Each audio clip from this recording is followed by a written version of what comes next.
of the 1960s. I whirl around, trying to catch whoever has been staring at me in the act. No such luck. There are people behind me, but nobody is looking at me.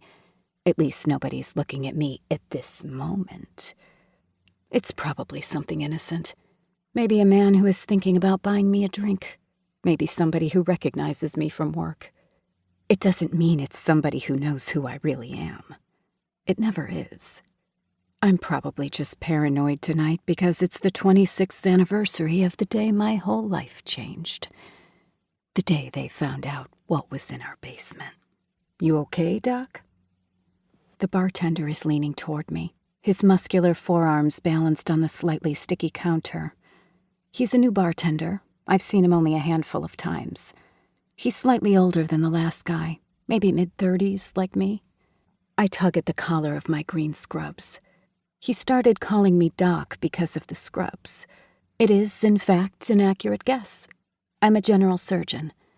Because I'm a woman, most people see the scrubs and think I'm a nurse. But he went with doctor. My father is probably proud if he knows about it. Whatever feelings or emotions he is capable of. Pride is certainly one of them. That was clear from his trial. He always wanted to be a surgeon himself, but he didn't have the grades. Maybe if he had become a surgeon, it would have kept him from doing the things he ended up doing. I'm fine. I run a finger along the rim of my glass. Just fine. He lifts an eyebrow. How's the drink? How'd I do? Good. That's an understatement. He made it perfectly. I watched him place the sugar cube at the bottom of the glass. He didn't just dump a packet of sugar into the drink like some other bartenders I've seen. He put in exactly the right amount of bitters. And I didn't have to tell him not to use soda water. I have to tell you, he says, I didn't expect you to order an old-fashioned. You don't seem like the type. I try to keep any interest out of my voice, so he'll go away and leave me alone. I should never have sat at the bar, but to be fair, the bartenders here are rarely this chatty. He smiles disarmingly. I thought you'd order a cosmopolitan or lemonade spritzer or something like that. I bite my cheek to keep from responding. I love drinking old-fashions.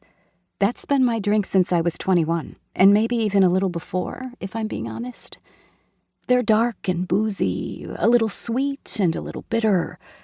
As I take a sip from my drink, my annoyance with the chatty bartender evaporates. Anyway, the bartender gives me one last long look. You give me a yell if you want anything else. I watch him walk away.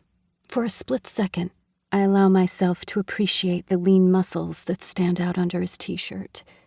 He's attractive in a non-threatening way, with light brown hair and mild brown eyes.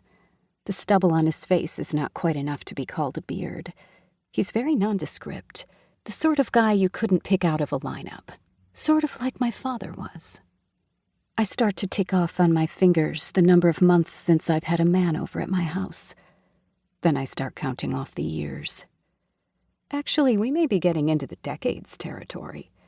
I've lost track, which is disturbing in itself.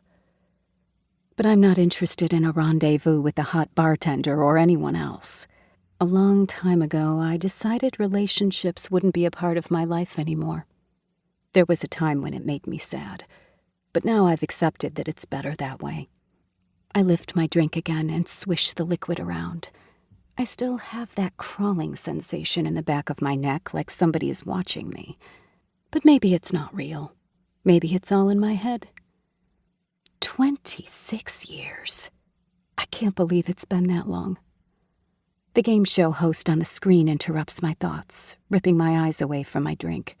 What serial killer was commonly known as the handyman? The bartender glances at the screen and says in an offhand way, Aaron Neerling. My father is a game show answer tonight. It could be because of the anniversary of his arrest, but it's more likely a coincidence.